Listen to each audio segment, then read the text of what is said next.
কারো সঙ্গে দেখা হইলে হাসি একটা দিয়া কথা বলবেন, এটা সৎকার সওয়াব। টাকা দিবেন না, কিন্তু প্রতিনিয়ত সৎকার সওয়াব মিলবে।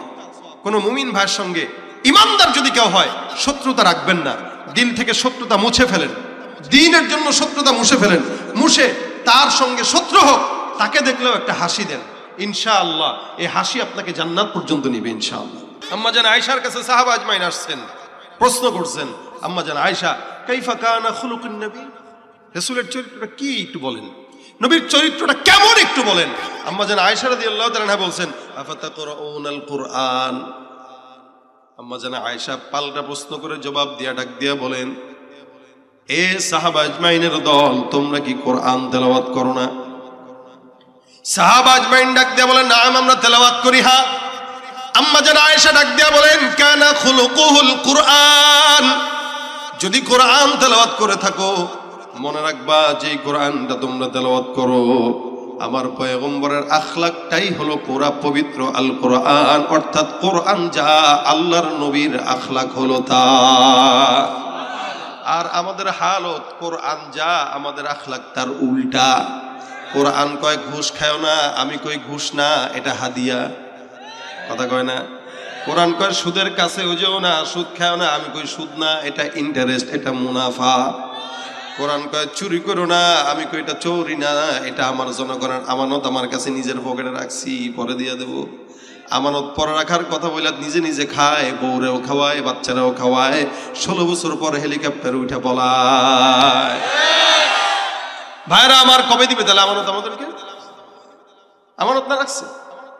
এই জন্য ভাইরা আমার দেখেন, আমাদের কোরআন যা আমাদের আখলাক হলো তা, কোরআনের আখলাকের বিপরীত আমাদের আখলাক। আর আম্মা জান আয়েশা বলেন, পয়গম্বরের আখলাক যা আল্লাহর কোরআন তা, আল্লাহর কোরআন যা আমার পয়গম্বরের আখলাক হলো তা। এই কারণে রাসূল করিম সাল্লাল্লাহু আলাইহি ওয়াসাল্লাম ডাক দিয়া বলেন, বান্দা ততক্ষণ পর্যন্ত মুমিন না যতক্ষণ আমি নবী যেভাবে চললাম, যেমনে আখলাক আমার ভিতরে ছিল, আমার প্রত্যেকটা চাল চলন যতক্ষণ তোমরা তোমাদের ভিতরে না প্রবেশ করাবা, ততক্ষণ পর্যন্ত মুমিন বলা যাবে না।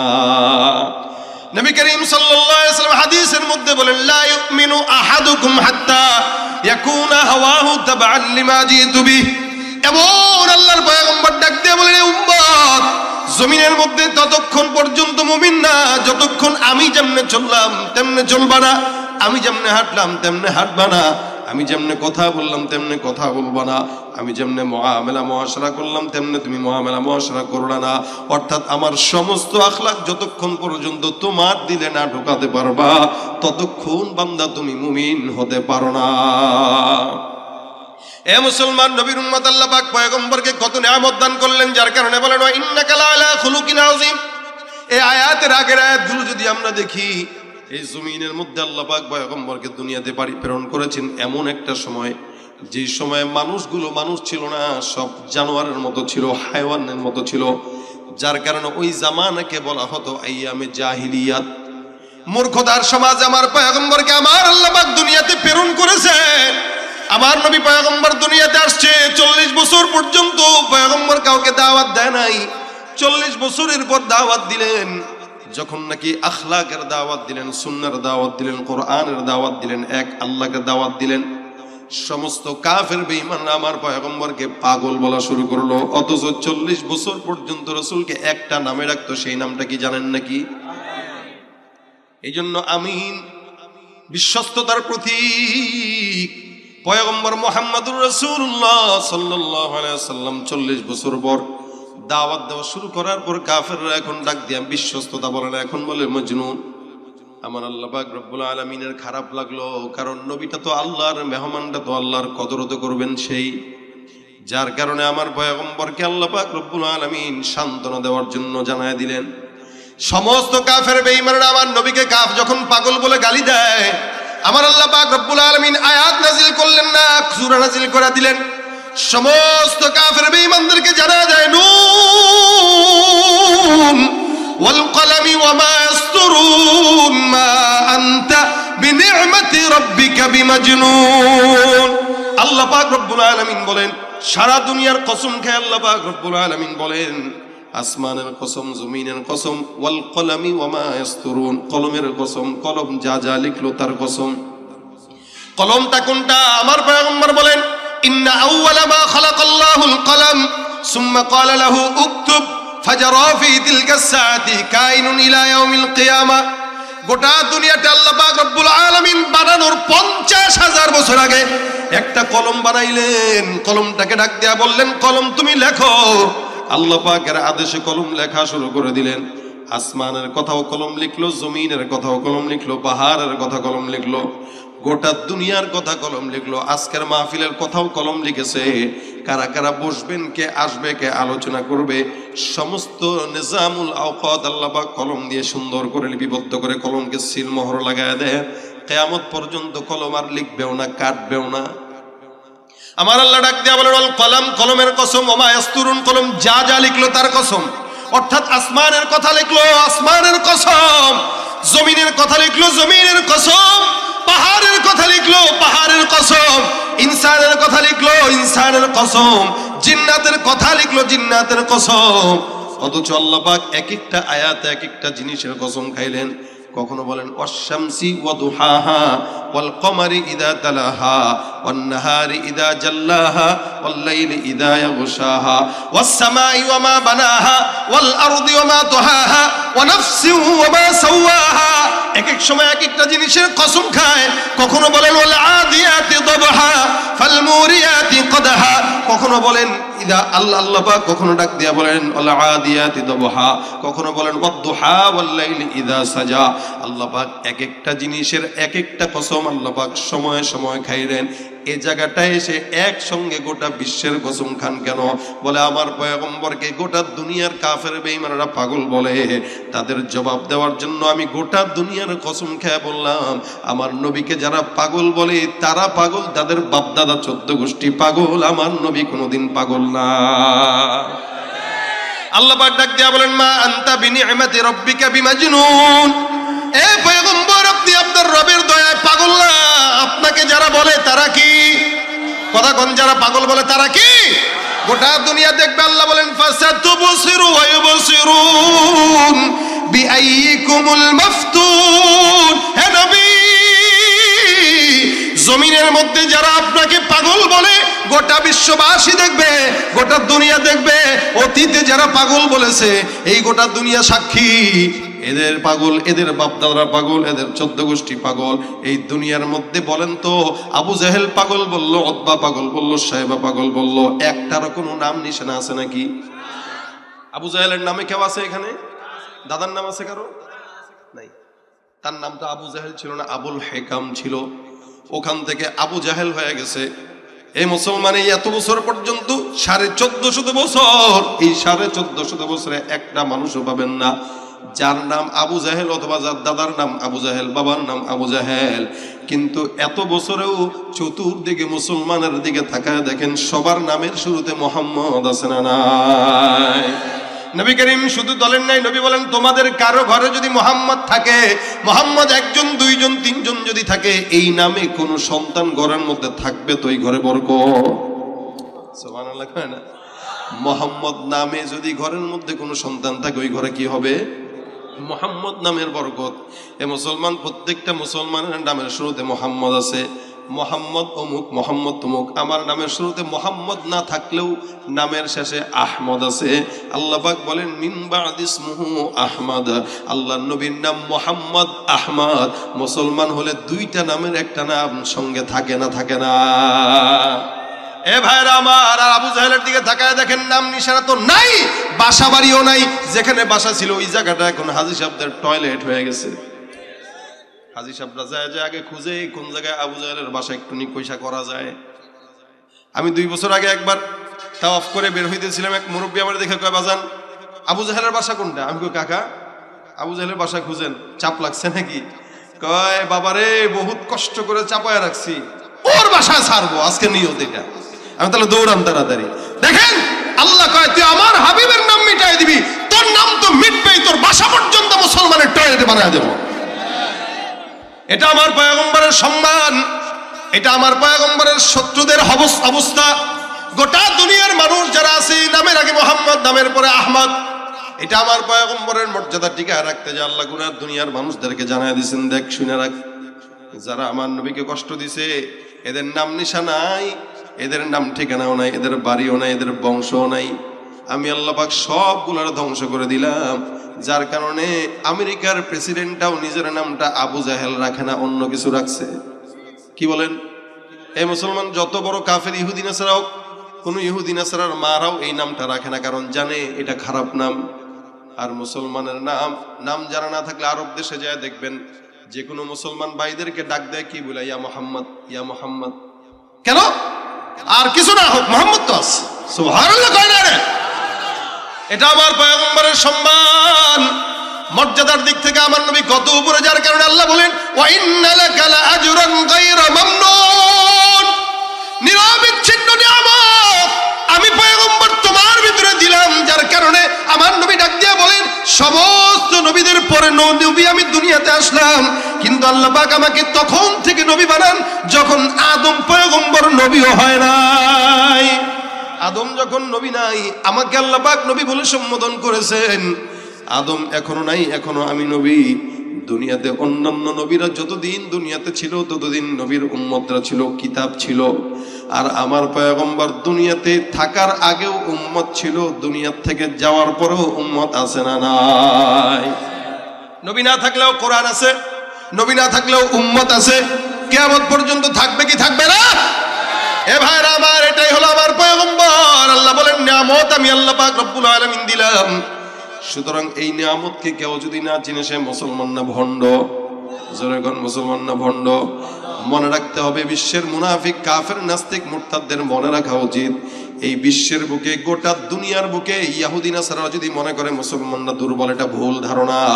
আমাদের দেশের সব মুসলমানরা নামাজ না পড়লেও, দাড়ি না রাখলেও, ঠিক মতো ঈমান আমল না থাকলেও আল্লাহর নবীকে একটা গালি দিয়া দেখেন তো জিহ্বাটা ভিতরে থাকবে না। আমার আল্লাহ বলেন খবরদার এ কাফের, এ নাস্তিক, এ নবীর দুশমন, তোমরা আমার পয়গম্বরের ব্যাপারে সতর্ক থাকো। কারণ কি আমি আল্লাহ পাক রব্বুল আলামিন ঘোষণা করলাম ইন্না কাফাইনাকাল মুস্তাহজিইন, এ পয়গম্বর আপনি নবীকে যারা ঠাট্টা করে আমি আল্লাহ তাদের জন্য একাই যথেষ্ট। আমার পয়গম্বরকে যারা গালি দেয় তাদের জন্য যথেষ্ট কে? আমার আল্লাহ পাক তাদের জন্য একা যথেষ্ট হয়। সুতরাং আপনি নবীর উম্মত দাবি করবেন, নবীকে কেউ আঘাত দিলে গায়ে লাগবে না, নবীকে কেউ গালি দিলে গায়ে লাগবে না। আমি বলবো আপনি উম্মত দাবি করতে পারেন ঠিকই, উম্মত হতে পারেন নাই। আপনি উম্মত দাবি করতে পারেন, কিন্তু আপনি উম্মত নামের কলঙ্ক, বেঈমান, মুনাফিক, ভণ্ড, ঠিক কিনা?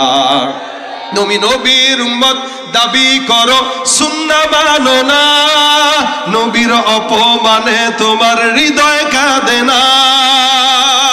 নবীর উম্মত দাবি করো, সুন্নাহ মানো না, নবীর অপমানে তোমার হৃদয় কাঁদে না।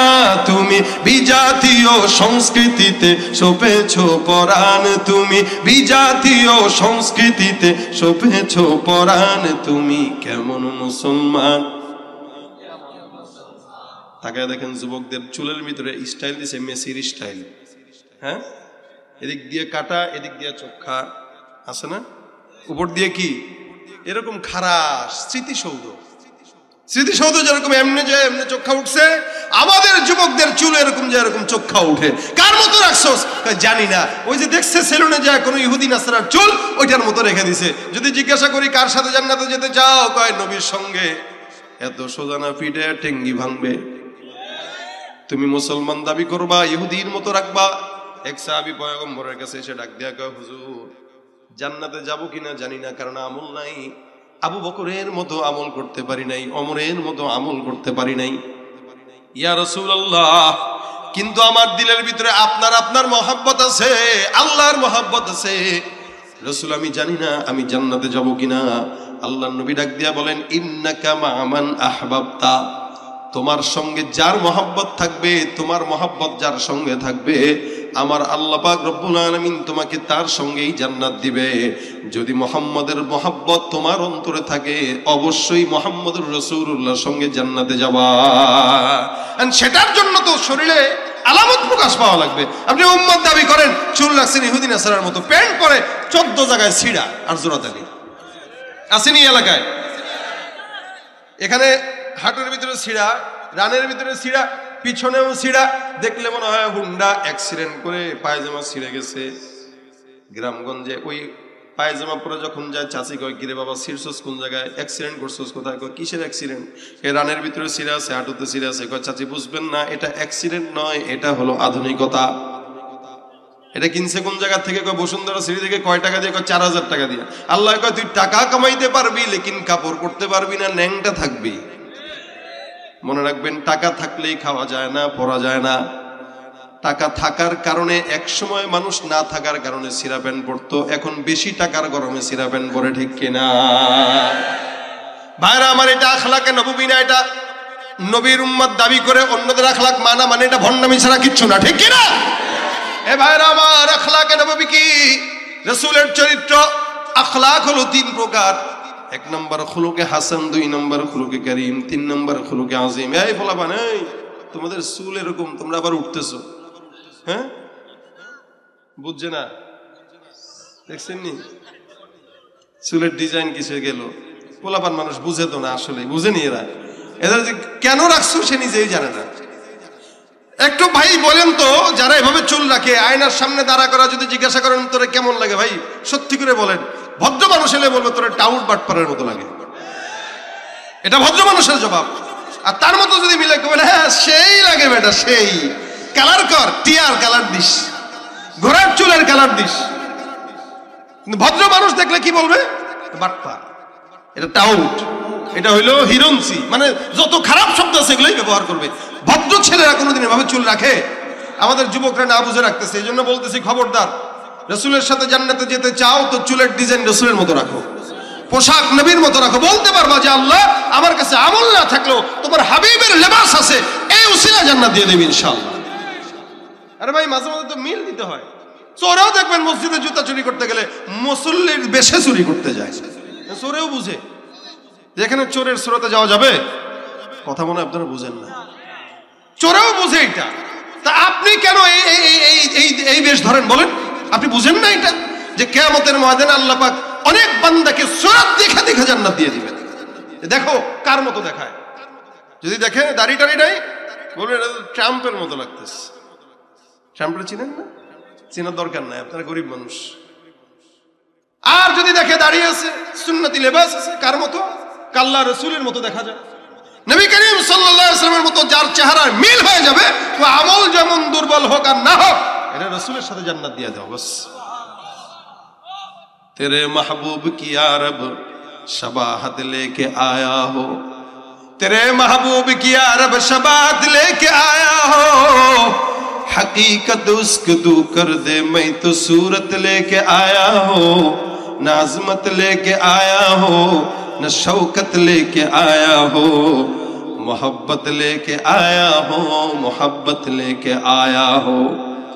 মালিকের কাছে ডাক দিয়া বলতে পারবেন, আল্লাহ আমার কাছে আমার পয়গম্বরের আখলাক নাই, আমার কাছে আমল নাই, আমার কাছে নামাজ নাই, রোজা নাই, সুন্নাত নাই, কিন্তু পয়গম্বরের সুরতের মতো কিছু সুরত ধরার চেষ্টা করছি। এই ধান্দা নিয়া যেন আল্লাহ তুমি সুরতটা দেখে সুন্দর করে মাফ করে দাও। আমার আল্লাহ কয় তোর নিয়তটা সহি ছিল, যার কারণে আমার পয়গম্বরের সঙ্গে জান্নাত দিয়ে দিলাম, যা জান্নাতে যা। ভাইরা আবার খুব বুঝবেন, আখলাক 3 প্রকার। 1 নম্বর খুলুকে হাসান, 2 নম্বর খুলুকে করিম, 3 নম্বর খুলুকে আজিম। খুলুকে হাসান বলা হয় কোন মানুষকে একটা ঘুষি দিল, সেও একটা ঘুষি দিয়ে দিল, সদবাদ। খুলুকে করিম হলো কেউ কাউকে আঘাত দিল, সে কিচ্ছু বলল না। আর খুলুকে আজিম হলো আপনাকে কেউ ঘুষি দিল, আপনি হাতটা ধরে বললেন ভাই হাতে ব্যথা পাইছেন কিনা। আমার আল্লাহ ডাক দিয়া বলে এই সর্বশেষ আখলাকটা এই পয়গম্বর মুহাম্মদুর রাসূলুল্লাহ সাল্লাল্লাহু আলাইহি সাল্লামকে দিলাম। সুবহানাল্লাহ। কত চমৎকার আখলাক হইলে যে নবীকে আঘাত দেয়, নবী কিছু বলে না। জিবরিল ডাক দিয়া বলেন ইয়া রাসূলুল্লাহ, এই বেঈমানের দলগুলো আপনাকে বারবার গালি দেয়, আঘাত দেয়, পায়ের জুতার সঙ্গে তলা মিলে গেছে রক্তাক্ত। নবী আপনি একবারের জন্য বলেন এদেরকে পাহাড় উপর থেকে ফেলে দিয়ে ধ্বংস করে দিব, পাহাড়টাকেও ধ্বংস করে দিব, এলাকাকেও ধ্বংস করে দিব। আমার পয়গম্বর যদি বলতেন জিব্রাইল ফালাও, এই পর্যন্ত 2024 সালে মুসলমান এখন থাকতো না। কিন্তু নবী আমার ডাক দিয়া বলে, জিব্রাইল আমার আল্লাহকে বইল, আমার আল্লাহ পাক যেন এদেরকে একবারে ধ্বংস করে না দেয়। আজকে যারা আমি নবীকে না বুঝে গালি দেয়, এরাই এক সময় আমি নবীর জন্য জীবন দিতে তৈয়ার হয়ে যাবে। বলেন তো 2024 সালে রাসূলের বিদায়ের 1450 বছর পরে আপনার সামনে আমার সামনে কেউ যদি এক বিন্দু পরিমাণ নবীকে আঘাত দিয়ে কথা বলে, বসে থাকবো না লড়াই করব? জীবন যদি দেওয়া লাগে একবার কেন 1 কোটি বার জীবন দিতে রাসূলের জন্য কারা কারা তৈয়ার, দুহাত তুলে দেখায় দাও। বিশ্ব নবীর অপমানে যদি না কাঁদে তোমার মন, মুসলিম নয় মুনাফিক তুমি নবীজির দুশমন। নবীর প্রেমে জীবন দেবে কে আছো নওজোয়ান, তাকবীর তুলে সিংহ শাবক হও তুমি আগুয়ান। তোমার বুকে ইমানের বল, জবানে আল কোরআন, ভয় কাঁপে কাপুরুষ সব আর নরাধম শয়তান। জীবনের চেয়ে বুকে আছে বেশি নবীজির সম্মান, কেমনে তুমি থাকবে বসে হলে তার অপমান। তুমি সাচ্চা মুসলমান, ইমান তোমার ধন, নবীর প্রেমে জাগ্রত তুমি নির্ভীক পালোয়ান। একসঙ্গে আওয়াজ দিয়া সাচ্চা মুসলমান, নবীর প্রেমে জাগ্রত তুমি নির্ভীক পালোয়ান। শ্রেষ্ঠ নবীর ব্যঙ্গ করে পাপিষ্ঠ আর বদনসিব, আমরা তাদের ঘৃণা জানাই ধিক ধিকে ধিক শতধিক। জাতিসংঘের কাজ কি তবে দর্শক হয়ে থাকবে চুপ, সাম্প্রদায়িক সম্প্রীতি আজ যাচ্ছে ভেঙে পাচ্ছে লোক। আজকে যারা কুলাঙ্গারের পক্ষপাতী করছো সব, তোমরা কেহ ছাড় পাবে না, শক্ত ধরা পড়বে ঠিক। বয়কট হবে, ধিকৃত হবে বিশ্ব জুড়ে, নিন্দা কুড়াবে জাগলে মুসলমান, জাগলে মুসলমান, সাচ্চা মুসলমান। নবীর প্রেমে জাগ্রত তুমি নির্ভীক পালোয়ান, তুমি সাচ্চা মুসলমান, ইমান তোমার ধন, নবীর প্রেমে জাগ্রত তুমি নির্ভীক পালোয়ান। নিষ্ঠ উদার দয়ার আধার রহমাতুল লিল আলামিন, তার অপমান করছে যারা দুষ্ট ইতর অশালীন। তার পরশের ছোঁয়া পেল ইউরোপ থেকে সুদূর চীন, তার শানে কেউ বললে কথা মানবে না তা এই জমিন। কেউ কখনো কোথাও যদি সাহস দেখায় ফের এমন, মুসলিম জাতি সংঘ গড়ে জবাব দিবে বীর মুমিন। ঘেরাও করো ওদের গদি, ভুলের ক্ষমা না চায় যদি, জোরে হাকো আজান, জোরে হাকো আজান।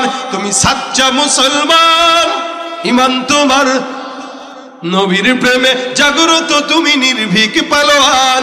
তুমি সাচ্চা মুসলমান, ইমান, নবীর প্রেমে জাগ্রত তুমি নির্ভীক পালোয়ান। লিল্লাহে তাকবীর। এটা হলো আখলাকে নববী। নবী বলেন, হে জিব্রাইল, আমার আল্লাহ পাক রব্বুল আলামিন যদি আমাকে কষ্ট দেওয়ার কারণে সবাইকে জমিন থেকে বিদায় করে দেয়, তাহলে আখিরি জামানার নবীর উম্মতটা টিকে থাকবে না। সুতরাং কি করব? আল্লাহ নবী হাত তুলে বলেন, আল্লাহুম্মা হদি কওমি, আল্লাহ আমার এই বুল জাতিকে, আমার এই অবুঝ জাতিকে তুমি মাওলা পাক হেদায়েতের নিয়ামত দান করে দাও। এরা গালি দেয়, এরা আঘাত দেয়, এরা রক্তাক্ত করে, আর নবী হেদায়েতের দোয়া করে। ওয়া ইন্নাকা লাআলা খুলুকিন আযীম। এ ভাইরা আমার, একবার পয়গম্বর কোন সাহাবীর জানাজার শেষে সাহাবীদেরকে নিয়ে কোন এক জায়গায় যায়, জানাজার শেষ করে তারপরে মদিনায় রওনা হয়ে গেছে, মসজিদে নববীর দিকে যাচ্ছেন। প্রতিমধ্যে একজন ইহুদি রাহেব রাসূলকে দেখা, নবী করিমের গায়ের মধ্যে চাদর ঢোকানো, চাদর জড়ানো। ইহুদিটা আল্লাহর রাসূল সাল্লাল্লাহু আলাইহি ওয়াসাল্লামের চাদর ধরে টান দিছে। সাহাবী ওমর আছে, আবু বকর আছে, অন্যান্য সাহাবা আজমাইন সঙ্গে। নবী ডাক দেয়া কয়, কি ব্যাপার, চাদর ধরলা কেন? ইহুদি চাদর ধরে টান দেয়। ডাক দেয় মোহাম্মদ, তোমার 14 গোষ্ঠীর অবস্থা আমি জানি, সবার অবস্থা এরকম, তোমাদের জবানের কোনো ঠিক থাকে না। নাউজুবিল্লাহ। ইহুদি বলতেছে তোমাদের জবানের কোনো ঠিক নাই, বলো একটা করো একটা, লেনদেনও ঠিক নাই। নাউজুবিল্লাহ। অথচ সারা দুনিয়াবাসী জানতো, আরববাসী জানতো মোহাম্মদ হলো বিশ্ব ব্যাংক, তার কাছে টাকা রাখলে টাকার কোনো হেরফের হয়। আর ইহুদি ডাক দেয়া কয় মোহাম্মদ, তোমার কাছ থেকে আমি কিছু টাকা পাই, এই টাকাগুলো দেওয়ার কথা, ডেট কবে চলে গেছে, তুমি এখনো দাও নাই। অথচ রাসূলের কাছে টাকা যে পায়, ডেট এখনো আসেই নাই। ডেট আসার আগে পয়গম্বরের সামনে যায় টাকা দাও। ওমর এই আচরণ দেখে ডাক দেয়া কয়, ইয়া রাসূলুল্লাহ, অনুমতি দেন, তরবারিটা বের করি আর কল্লাটা ফালায় দেই। কিছু কিছু সাহাবী একদম মেজাজটা ছিল গরম, ওমরের মেজাজ ছিল গরম, কোনো উল্টা পাল্টা সহ্য করতো না, নগদে ফেলে দিত। আল্লাহ রাসূল সাল্লাল্লাহু আলাইহি ওয়াসাল্লামকে ওমর রাদিয়াল্লাহু তাআলা আনহু বললেন, ওমর তরবারিটা বের করে সঙ্গে সঙ্গে এখানে রাখলেন। নবী ওমরকে ধমক দিয়া ডাক দেয়া বলতেছেন, ওমর তরবারিটা খাপের মধ্যে ঢুকাও, খবরদার আর এক বিন্দু যেন কথা না বাড়ায়। ইহুদিকে আল্লাহ রাসূল ডাক দেয়া বলতেছেন, ইহুদি, তোমার টাকা আমি আজকে দিয়ে দেব, টেনশনের কারণ নাই। ওমরকে আল্লাহ রাসূল সাল্লাল্লাহু আলাইহি ওয়াসাল্লাম বলেন, ওমর এখনই এই ইহুদির টাকাগুলো সব শোধ করবা। শুধু শোধই করবা না, তুমি যে তাকে জীবনের হুমকি দিলা, এই হুমকির কাফফারা হিসেবে 32 কেজি খেজুর বেশি দান করবা। সুবহানাল্লাহ। 20 সা 32 কেজি খেজুর বেশি দান করবা। ওমর ডাক দিয়া বলতেছেন, হুজুর 32 কেজি খেজুর বাড়তি কেন দিব? লোকটা আপনার সঙ্গে খারাপ ব্যবহার করলো, আপনার সঙ্গে উল্টাপাল্টা করলো, সাহাবী হিসেবে আমরা তার বিচার করবো, এটাই তো স্বাভাবিক। আল্লাহর নবী ডাক দেয়া বলেন, ওমর রে, না না, এটা স্বাভাবিক না। শেষ নবীর এটাই আখলাক, যদি কেউ খারাপ ব্যবহার করে তার সঙ্গে ভালো ব্যবহার করবে, কেউ যদি অকল্যাণ চায় তার কল্যাণকামী হয়ে যাবে। সুতরাং আমি পয়গম্বরের সঙ্গে সে খারাপ ব্যবহার করছে, নবী হিসেবে আমি তার কল্যাণকামী দেব, এটাই আমার গুণ। আমি তাকে মাফ করে দিলাম, তুমিও তাকে মাফ করে দিবা। তবে খবরদার মনে রাখবা, তাকে যে জানের হুমকি দিলা, এটার কাফফারা স্বরূপ 32 কেজি খেজুর তাকে বাড়ায় দিয়া দিবা। সাহাবী ওমর রাদিয়াল্লাহু তাআলা সুন্দর করে লেনদেন সব ক্লিয়ার করে রওনা হয়ে গেল তার বাসায়। আরো বাড়তি 32 কেজি খেজুর নিয়ে যায়। যাওয়ার পরে ডাক দেয়া বলতেছে, ইহুদি, এই যে তোমার টাকা পয়গম্বরের তরফ থেকে নিয়ে আসলাম, এতটুকু টাকা পাইতে, এটা তোমার পয়গম্বরের সঙ্গে লেনদেন শোধ? বলে হ্যাঁ। বাকি 32 কেজি এই 20 সা খেজুর পয়গম্বরের সাহাবী ওমর ওই ইহুদির হাতে দিয়া বলতেছেন, এটা আরো বাড়তি। ইহুদি ডাক দিয়া কয়, বাড়তি কেন দাও? আল্লাহর নবীর সাহাবী ওমর ডাক দিয়া বলেন, তোমাকে আমি জানের যে একটা হুমকি দিয়েছিলাম, এই হুমকির কাফফারা হিসেবে পয়গম্বরের আদেশে 32 কেজি খেজুর বাড়তি দিছি। কারণ আমাদের ধর্ম যে অন্যায় করে তাকে অন্যায়ের প্রতিদানে তার সঙ্গে ন্যায় আচরণ করা হয়, খারাপ ব্যবহার করলে তার সঙ্গে ভালো ব্যবহার করা, এটাই আমার পয়গম্বরের আখলাক। সুবহানাল্লাহ। ইহুদি এবার ডাক দেয়া বলে, আলহামদুলিল্লাহ, আমার বোঝা শেষ। ওমর, আমি এতদিন পর্যন্ত, তুমি কি আমাকে চিনো? বলে না না। আমার নাম কি তুমি জানো? বলে না, জানি না। ওমর, আমি এতদিন পর্যন্ত পয়গম্বর মুহাম্মদুর রাসূলুল্লাহ সাল্লাল্লাহু আলাইহি ওয়াসাল্লামকে এতদিন পর্যন্ত পর্যবেক্ষণ করছি। নবীর একদম সব শুরু থেকে শেষ পর্যন্ত সব আমি মিলাচ্ছিলাম। দুইটা জিনিস বাকি ছিল, একটা জিনিস রাসূলের লেনদেন ঠিক কিনা, আরেকটা জিনিস পয়গম্বর যে যার সঙ্গে কেউ যদি তার সঙ্গে খারাপ আচরণ করে, সে তার সঙ্গে কি আচরণ করে। এই দুইটা জিনিস দেখার জন্য আমি এতদিন অপেক্ষা করছিলাম, যার কারণে ইচ্ছাকৃত আজকে সময়ের আগে আমি তার কাছে সম্পদ চেয়ে নিলাম। খারাপ ব্যবহার করে দেখলাম, দেখি পয়গম্বর মুহাম্মদ যদি সত্য হয় আমার সঙ্গে ভালো ব্যবহার করবে, আর মিথ্যা যদি হয় খারাপ আচরণ করবে। আমি তার সঙ্গে ইচ্ছাকৃত এই কাজটা করলাম। ওমর, তুমি আমার নাম জানো? বলে কি তোমার নাম? বলে আমি হলো ইহুদিদের রাহেব, আমি ইহুদিদের আলেম, ইহুদিদের পাদ্রী যায়েদ বিন সিনাহ। এই যে ওমর বলেন, আমি তোমার নামটা শুনছিলাম কিন্তু তোমাকে আমি কোনোদিন দেখি নাই, আজকে দেখলাম। এবার ইহুদি রাহেব ডাক দেয়া কয়, ওমর, তোমাদের নবী মুহাম্মদের এই আখলাকের কারণে আমি ইহুদি রাহেব তোমার সামনে সাক্ষী রেখে কালেমা পড়ে মুসলমান হয়ে গেলাম। পয়গম্বরের আখলাক দেখে উম্মতরা মুসলমান হয়ে গেছে। আর মুসলমানের চরিত্র এত নগণ্য, আমাদের চরিত্র দেখে মুসলমান পর্যন্ত ইহুদি নাসরা হয়ে যাচ্ছে। উত্তরবঙ্গে যেয়ে দেখেন, কাদিয়ানি হয়ে যাচ্ছে, ইহুদি হয়ে যাচ্ছে, খ্রিস্টান হয়ে যাচ্ছে। আমাদের চরিত্র খারাপ, এই কারণে আমরা ঠিক মতো দাওয়াত দিতে পারি না। কেউ যদি মনে করেন সালাম না দিছে, মাদ্রাসার একটা ছোট্ট ছেলে সালাম দেয় নাই, মুরব্বী এক দেখছে খালি, আরে বাপরে বাপ, তোর বাপ কে রে, তোর মা কে, তোর হুজুর কে, সালাম শেখায় নাই তোরে, সালাম দিলেন আমি মুরব্বী মানুষ, কেন আপনি কেন সালাম দিলেন না? অথচ রাসূলের আখলাক আগে সালাম দেওয়া। নবী বলেন যে আগে সালাম দিল সে অহংকার মুক্ত। সুবহানাল্লাহ, এটা রাসূলের আখলাক।